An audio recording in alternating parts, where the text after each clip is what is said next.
कांड की घटना अभी कुछ दिन पहले हुई है, जिसमें सुशील सिंह जेल भेजा गया है, जो आपके करीबी माने जाते हैं। इसके बारे में क्या कहना है आपका? हमारे करीबी, मैं ढकवा आज आया हूँ जी।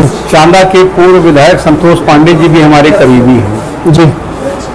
वहाँ भी एक हत्या के मामले में उनका नाम आया है, उनके साले का नाम आया है। मैं नहीं जानता कि उसमें सत्यता क्या है जी। उसी तरह से रानीगंज थाने में एक घटना हुई है जी। जहाँ पर जमीन के विवाद में गोली चली जी। पट्टी में भी विपिन पांडे जी और आइन के रहने वाले हैं जी। और जज्जे तिवारी जी हमारे अकारीपुर, दोनों हमारे क्षेत्र के निवासी हैं जी। बाबा बिलखनाथ धाम के ब्लॉक प्रमुख सुशील सिंह जी का कोई निजी झगड़ा मामला नहीं था जी। विपिन पांडे जी की मदद में वो गए थे जी। और कुछ लोग जो पट्टी विधानसभा क्षेत्र के निवासी नहीं थे जी, अन्य जनपदों के निवासी थे, बड़ी संख्या में वो पट्टी गए जी। और वहाँ पर जमीन की रजिस्ट्री, विश्वकर्मा जी की जमीन की रजिस्ट्री को लेकर विवाद प्रारंभ हुआ जी। मुझे और विस्तार से कोई जानकारी नहीं है। उस वाद विवाद में ऐसा कहते हैं कि सुशील सिंह जी ने आत्मरक्षार्थ गोली चलाई और पांडे जी की मदद के कारण उन्हें यह कष्ट झेलना पड़ा। लेकिन ठीक है, क्षेत्र का मामला था और अपने क्षेत्र के व्यक्ति की मदद ले गए, लेकिन किसी व्यक्ति को कानून को अपने हाथ में नहीं लेना चाहिए था।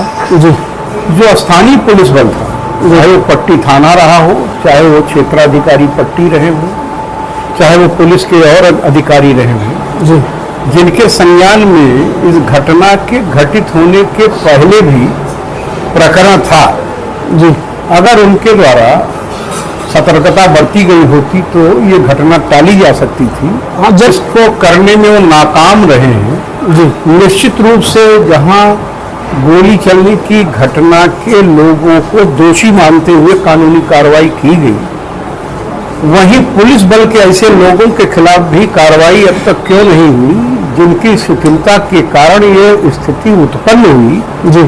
मैं मानता हूं कि जितने दोषी उस प्रकरण के अभियुक्त हैं, बराबर के दोषी स्थानीय पुलिस बल के लोग भी हैं। प्रतापगढ़ के पुलिस अधीक्षक को और पुलिस के अन्य वरिष्ठ अधिकारियों को इस पर भी विचार करना चाहिए कि एक को दोषी मानना, दूसरे को बचाना, यह नैसर्गिक न्याय के सिद्धांत के विपरीत है। किसी भी प्रकार की दुखद घटना नहीं होनी चाहिए।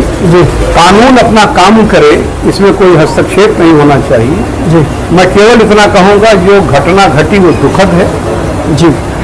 जो कुछ लोग आपराधिक प्रवृत्ति के थे, उनके कारण, उनके आगमन से जिनका कोई लेना देना नहीं था, यह स्थिति उत्पन्न हुई, यह भी दुखद है। और अपने बचाव में ही सही अगर गोली चली तो भी दुखद है। केवल एक है जिसका कोई लेना देना नहीं था उस भूमि की रजिस्ट्री से, उसे वहां जाना नहीं चाहिए। यही मेरा कहना। वीडियो वायरल हुआ था सर, अधीक्षक महोदय के पास गए थे, बैनामे कराने से पहले सुरक्षा की मांग की थी और पट्टी पुलिस द्वारा उनको समुचित व्यवस्था नहीं दी गई, नहीं तो ये घटना न होती। अगर पुलिस अधीक्षक के संज्ञान में घटना घटित होने के पहले बात आई थी तो उस पर कार्रवाई क्यों नहीं हुई, इसका बेहतर उत्तर पुलिस अधीक्षक प्रतापगढ़ देंगे। और इसका बेहतर उत्तर थाना पट्टी देगा, इसका बेहतर उत्तर क्षेत्राधिकारी पट्टी, जिनका पट्टी मुख्यालय है। और घटित घटना थाना पट्टी के गेट से दिखता है। उसके बाद भी पुलिस बल के लोगों को इसकी जानकारी नहीं हुई और घटना घटी, तो निश्चित रूप से जो घटना के दोषी हैं, उन्हीं के बराबर के दोषी वहाँ जो पुलिस